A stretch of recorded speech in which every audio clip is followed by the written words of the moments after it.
Hello friends, आप देख रहे हैं अमृत मिथुन। तो फ्रेंड्स, अगर आपको वीडियो अच्छी लगी तो प्लीज़ वीडियो को लाइक और चैनल को सब्सक्राइब कर दीजिए। यहाँ पर अमृत कहती है कि नताशा घर से बाहर गई है। तो अगम कहते हैं कि इतनी रात गई, बाहर क्या काम है, बाहर सिक्योरिटी इतनी क्यों है। तो अमृत कहती है कि नताशा बाहर गई है। तो अगम बहुत ज़्यादा गुस्सा करता है और कहता है कि बाहर जाने की क्या ज़रूरत थी इतनी रात को। तो यहाँ पर देखते हैं कि नताशा वापस आ जाती है और वहाँ पर गाड़ियाँ देखती हैं तो कहती है कि अगम जी वापस आ गए हैं, अब उनको मैं आज सब कुछ सच सच कह दूँगी। तो तेज भी कहता है कि हाँ ठीक है, यहाँ पर सब हैं और तुम सब कुछ सच कह दो आज तेज से। तो नताशा कहती है कि चलो अंदर। सारे पुलिस वाले भी उसके साथ अंदर जाते हैं और जब वो अंदर जाती है कहती है कि अगम जी, मैंने आपसे कुछ कहना है। तो अगम कहता है कि पता है मुझे क्या कहना है। नताशा कहती है कि कैसे तुम्हें पता है, किसने बताया। तो तभी वहाँ पर आ जाती है अमृत और कहती है कि हमने सब कुछ अगम को सच सच बता दिया पहले ही। तो तभी नताशा कहती है कि अगर आपको सच पता चल गया है तो आप खुश नहीं हुए अगम जी।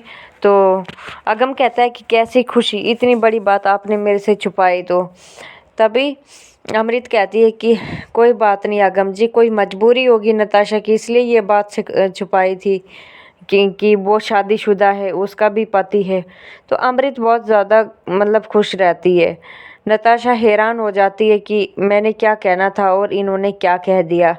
तो हैरान रह जाती है और तभी अमृत कहती है कि मैं इनके पति को बुला के लाती हूँ। तभी वो युग का नाम लेती हैं और युग को कहती हैं कि युग है इसका पति।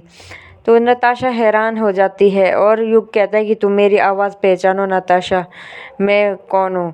तो उसको याद आता है कि इसी ने तो मुझे किडनैप किया था। तभी वो ज़ोर ज़ोर से चिल्ला चिल्ला के कहती है और कहती है कि युग ने ही मुझे किडनैप किया था। तो अगम कहता है कि तूने इसको किडनैप किया था। अमृत कहती है कि ये मियाँ बीवी का आपस में मामला है, तुम क्यों इनके बीच जा रहे हो। तो ये सारी बातें कहने लगता है।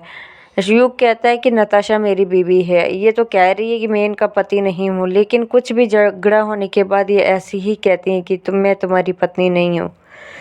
तो यहाँ पर कमरे में चले जाते हैं युग और नताशा कहती है कि कौन हो तुम, क्या बदतमीज़ी है। फिर वो बताता है कि मेरी बीवी भी तुम्हारी तरह दिखती थी नताशा, उसका नाम भी नताशा था और वो मैं उससे प्यार नहीं करता था, मैं उसकी दौलत से प्यार करता था, इसलिए वो मर गई, लेकिन सारी प्रॉपर्टीज़ रह गई, इसलिए मैं तुम्हारे साथ ऐसा कर रहा हूँ।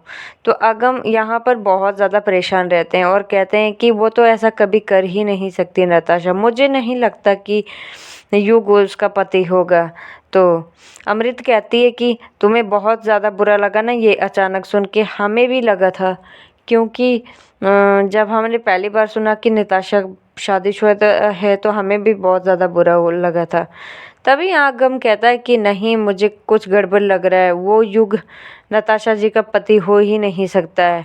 यहाँ पर तेज और नताशा बात कर रहे होते हैं और नताशा कहती है कि मैं क्या करूं, मुझे झूठ बोलना पड़ा तेज के साथ, युग के साथ, मैं क्या करूं। तो तेज कहता है कि तुम मुझसे सब सच बता दो। तभी यहाँ पर आगम आ जाता है और कहता है कि नताशा जी, मुझे आपकी आंखों में मजबूरी दिखती है, ज़रूर तुम कुछ न कुछ छुपा रही हो, इसलिए तुम डरो मत, मैं तुम्हारे साथ हूँ, तुम कहो क्या बात है। जैसे ही वो तेज कहता है कि तुम सच कह दो आगम के साथ, तो वो सच कहने लगती है। तभी युग और अमृत आ जाती हैं और कहती है कि सच यही है कि मैं नताशा मेहरा हूँ। तो फिर से टूट जाता है युग और कहता है कि अगम कहता है कि आज के बाद मैं यही कहने आया था कि मैं तुम्हारे सामने कभी भी नहीं आऊँगा और तुम्हारे आसपास भी भटकूंगा नहीं, क्योंकि अब तुम्हारे पास अपना हीरो है। मैं यकीन नहीं करता कि तुम ऐसी लड़की हो सकती, तुमने मेरे साथ झूठ कहा, तुम निमृत की तरह थोड़ी थोड़ी बातें करती थी, इसलिए मुझे लगा कि तुम निमृत की तरह समझदार हो, लेकिन तुम तो उसकी परछाई के लायक भी नहीं हो। तो ये सारी बातें कहने लगता है।